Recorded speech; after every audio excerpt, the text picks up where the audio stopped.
Bueno, y como le decíamos, vamos a seguir analizando este tema de la respuesta de Vargas Llosa, el debate o no debate, y por eso estamos con un invitado, el colega, periodista, escritor Modesto Emilio Guerrero. Modesto, ¿cómo te va? ¿Qué tal? Te tenemos por acá, y bueno, y justamente veníamos conversando este tema, ¿no? Lo que significa un Chávez desafiante en cuanto a sus estilos, Vargas Llosa, que se ha convertido un poco en referente de todas las derechas de Latinoamérica, y en el marco de todo el debate sobre las políticas también que se está dando Venezuela, que afectan a otros países, como puede ser el tema de las renacionalizaciones, ¿no?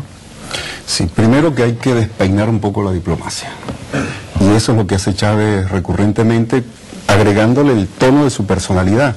Pero si no fuera Chávez, igual habría que hacerlo. Es decir, cualquiera que lo haga estaría bien despeinar un poco esa cosa tan canónica como la diplomacia. En segundo lugar, Chávez hizo una cosa muy sencilla, los invita al programa, como que ustedes como hicieron con los embajadores de Palestina e Israel, lo invita al programa. Nunca ofreció que él va a debatir con Vargas Llosa. Pero por supuesto no hay tontos en este mundo. Entonces Vargas Llosa dice, y Krauss, quiero solo debatir con Chávez, porque imagínate lo que significa para la oposición esa posibilidad mediática. Entonces, el asunto es que no con quién va a debatir. Eso es un elemento decorativo. El asunto, inclusive es decorativo. El asunto es si se respondió con más democracia o con menos democracia.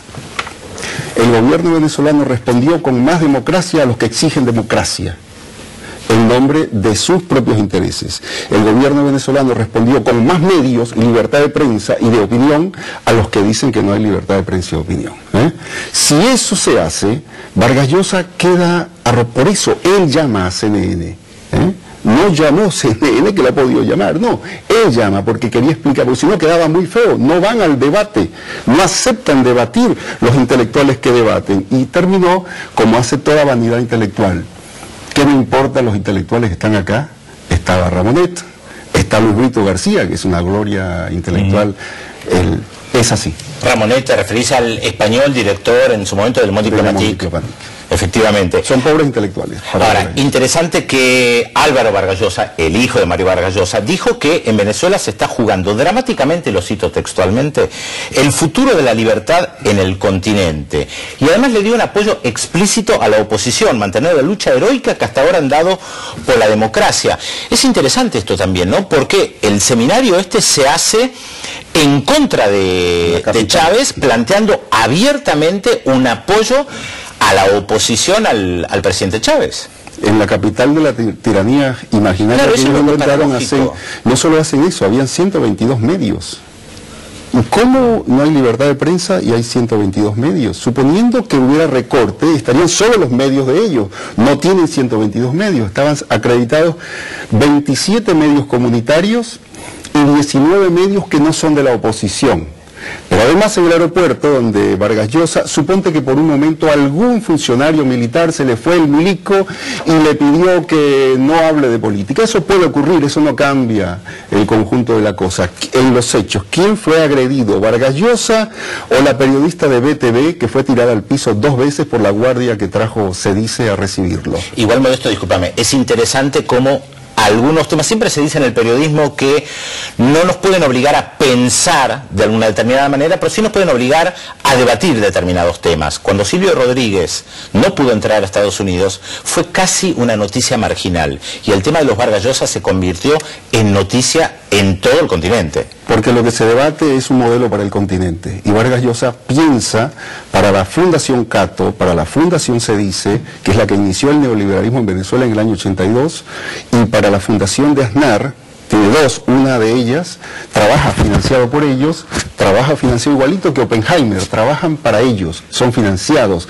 Cisneros pagó $200.000 para este evento en Caracas. Ellos están obligados a hacer eso. Ahora, queda un poco desprestigiado el prestigio de Vargas Llosa, un gran escritor del siglo XX, y queda un poco mancillado su honor político, era uno de los intelectuales más de izquierda de la gama del 60 América Latina. Hace tiempo que no lo es. Hace mucho que no lo es, queda muy mancillado hablando en Venezuela en nombre del neoliberalismo más salvaje en el terreno ideológico. Pero más grave que eso es hacerlo con mentiras. No hay libertad de prensa o no hay democracia, hay que demostrarlo. Si ellos no aceptan el debate, no aceptan un ejercicio de la democracia.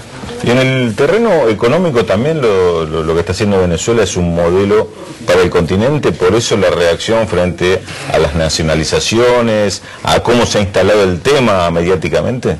No hay un acoplamiento pensado, planificado entre el encuentro de la derecha en Caracas, como en Rosario el año pasado acá, y las nacionalizaciones y la campaña de guerra sobre las nacionalizaciones. No, pero coinciden porque siempre van a converger acciones permanentes, sistemáticas de ellos, con acciones del gobierno venezolano. Yo no recuerdo en los últimos años en América Latina, salvo en dos casos, que una cantidad como 15 cámaras binacionales, asociaciones de empresarios y bancarios, hayan cerrado fila corporativamente detrás de una empresa que además no es argentina, no representa el interés nacional de Argentina, es multinacional, tiene capitales instalados en medio planeta, pero además registrada, por eso deposita los 400 millones en otro lado. Estamos hablando del grupo Techin, que tiene una variante muy grave. Techin tiene un récord en Venezuela, ¿eh? Todos los empresarios comienzan y actúan igual, pero como Techin pocos. Comenzó con un origen corrupto la inversión, ¿eh?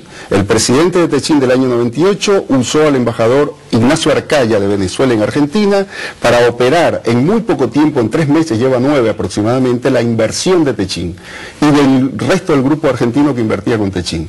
Con una cuadrilla de caballo y una quinta que acá se llama Chalet en la isla de Margarita, y algo que yo no sé, pero eso sí sé, le agenciaron la inversión rapidísimo. Pero más grave que eso es más o menos normal en el mundo capitalista, el Techin tiene un récord. Usó energía del Estado, de la presa del Guri, 4 años y medio, sin pagar un centavo al Estado. La vía navegable y su estructura del Caroní al Orinoco para ir al Atlántico, sin pagar un solo medio al Estado. Y luego desconoció el sindicato, desconoció el contrato colectivo, más grave aún, tercerizó 7.200 trabajadores de 11.000, más del 60%, 65%, pero no los echó, los tercerizó, los convirtió en semiesclavos, perdieron toda capacidad de defensa. Ahora, discúlpame, ya que hablas de trabajadores, hay un dato que llama mucho la atención, porque lo escribiste también en un artículo en Página 12 esta semana, que me parece que se conoce menos, que tiene que ver con este proceso de lucha de los trabajadores en Venezuela, específicamente con empresas de Techin, y todo el debate sobre control obrero, esta palabra o esta frase que reapareció, que incluso el propio presidente de Venezuela, Hugo Chávez, lo utilizó. ¿Qué significa esto? Significa más allá de Techin en sí mismo. Claro, significa que Techin y empresas que no comprendan lo que hay en otro país para invertir, lo mejor que pueden hacer es no ir a ese país, inviertan en otro lado, su patria es el capitalismo mundial. Pero en Venezuela las reglas cambiaron. No se puede ir a aplicar métodos neoliberales con técnicas de sobreexplotación como hacía Techin, menos violando reglas y leyes estatales. Por ejemplo, no aplicaba el Comité de Salud, que es vital para un trabajador de acerías. No lo aplicaba, no le daba la gana. Bien, entonces Techin tiene un problemita, se le olvidó un detalle. En Venezuela el movimiento obrero no está docenado, ni estatizado, ni controlado. Es libre e independiente y muy combativo. ¿Quiénes proponen la nacionalización? Primero el proyecto Simón Bolívar del gobierno del año 2007 en adelante, que tiene por objetivo un plan de desarrollo integral endógeno, industrial, agroindustrial, comercial. Y Techin no entra en eso porque es ganancia privada. Segundo, porque el movimiento obrero de Guayana y de Venezuela en buena medida tienen otra conducta. Es decir, no soportan ese sistema de trabajo de Techin. Entonces le hicieron 37 de las 47 huelgas de la región a las empresas de Techin, y además hicieron todo lo legal necesario para que Techin se fuera. El movimiento obrero tiene 4 años y 2 meses reclamando la nacionalización de Techin. Y que no siempre están en sintonía con el gobierno. No siempre, a veces eso es interesante también. A veces se han confrontado intereses corporativos de Estado con intereses de los sindicatos. Sin embargo, ahí no hubo ninguna diferencia. Ahora, posteriormente, o con posterioridad a la renacionalización de Sidor, se da la de un grupo de empresas entre ellas 3 empresas siderometalúrgicas en las cuales también estaba involucrado Techin, 2 como dueña, otra como... Y ahí aparece de nuevo la estafa, el método de Techin de la estafa al Estado. Eso te quería preguntar un poquito, ¿cómo fue ese proceso y si eso fue una reacción de Chávez ante la confrontación que estaba planteada mediáticamente o era parte del mismo proceso que se había iniciado con la estatización de Sidor? Sidor fue nacionalizada hace un año, en abril del año pasado, y estas 3 inevitablemente iban a caer en el mismo paquete de nacionalización porque trabajan en sectores estratégicos de la economía para el proyecto Simón Bolívar en Venezuela. ¿Y cuál es el secreto que la gente no sabe? Entre muchos otros que no sabe. Que TAFSA, la empresa de tubos sin costura, es un fantasma. Es uno de los negocios que le agenció el embajador venezolano Ignacio Luis Arcaya en el año 98, que en asociación con la Corporación Venezolana de Guayana, que es la que acredita el dinero del Estado para esas inversiones en sociedad, hicieran de TAFSA en realidad una comercializadora. Solo se construyó algo así, eso no estoy seguro, entre el 27 y el 30% de la primera fase. No es la empresa, es una comercializadora con una base de producción de briquetas y material para tubos sin costura. Esos materiales son llevados a México, a TAMSA, y de México se lo devuelven. ¿Saben a cuánto la tonelada? Sale de Venezuela 120.000 y vuelve vendido al Estado venezolano 700.000 bolívares en este caso. Hay que dividir por 2 para dólares. Ese es el negocio de Techin con TAFSA. Con briquetas más grave. Redujo de 124 empresas medianas y pequeñas nacionales que hacían briquetas a 64 en el país. Lleva las briquetas por el río a México y al mercado internacional, que es un componente combustible sólido, y lo devuelve 3.8 veces más caro. Se lo vende aquí al Estado Nacional. Es un negocio redondo de comercializar y tercerizar para bajar y aumentar la tasa de ganancia. Y todo este proceso es parte de la política que se está dando Venezuela de recuperar estas áreas estratégicas, un poco el planteo, el debate que nos está dando. La farsa es tan fea que hasta la Virgen Carrió aparece instalando una matriz ideológica. Fíjate la palabra que usa, grave para una abogada. Confiscación significa que no se paga. Venezuela le pagó 1.970 millones de dólares injustamente a Techin. Le va a pagar 600 u 800 por esto, según la presión que hagan a través del Estado argentino, subirá o bajará. Ahora, más allá del monto, nosotros recién hablábamos que Chávez como figura, más allá que es el gobierno y el país Venezuela, opina sobre lo que pasa en el resto de los países de América Latina y muchas veces da la sensación que deja en offside a los gobiernos latinoamericanos, como en este caso al argentino. Es la sensación, más allá de los detalles que uno, por supuesto, no tiene por qué conocer respecto de la relación que hay. Pero en más de una oportunidad, uno tiene la impresión de que Chávez opina sobre una determinada situación política interna como si no hubiera consultado con gobiernos con los cuales tienen una afinidad muchas veces. Y de repente aparece como callado en reuniones internacionales donde parece bajar el perfil. ¿Cómo se da esta situación? ¿Cómo lo entendés vos? Porque Chávez, por su historia personal, su formación política, que es tardía, entró a los 34 años, el carácter de su formación intelectual y las características culturales en las que se formó, se hace muy difícil evitar que opine. Y menos en la tradición política venezolana, se opina sobre lo que nos da la gana. Y en esa medida no se acartona, a veces se le pasa. Por ejemplo, que iba a nacionalizar no lo negoció con Cristina, ni se lo participó, porque no tiene por qué, pero es que Techin lo sabía hace 7 meses. Techin le habrá dicho al gobierno, o no es un problema de Techin, que la iban a nacionalizar. Ya hace 7 meses sabe Techin, por memorándum del Ministerio del Trabajo, que sus empresas, por ser estratégicas, están dentro del proyecto Simón Bolívar. Sí, pero también ha pasado en Ecuador, también ha pasado en Perú. Sí, es cierto, porque él tiene como carácter, él siempre dice una cosa que es muy interesante: si opinan de mí en todos lados, todo el mundo, ¿por qué yo no tengo el mismo derecho? Bueno, es más o menos lo que le dijo a Vargas Llosa, el mismo criterio. Eso genera en la tradición presidencial y diplomática de acartonados presidentes burgueses una rispidez comprensible en la historia de la diplomacia y comprensible en la historia de Chávez. O lo vemos de esa manera integral, o Chávez es, como dice la burguesía venezolana, un outsider.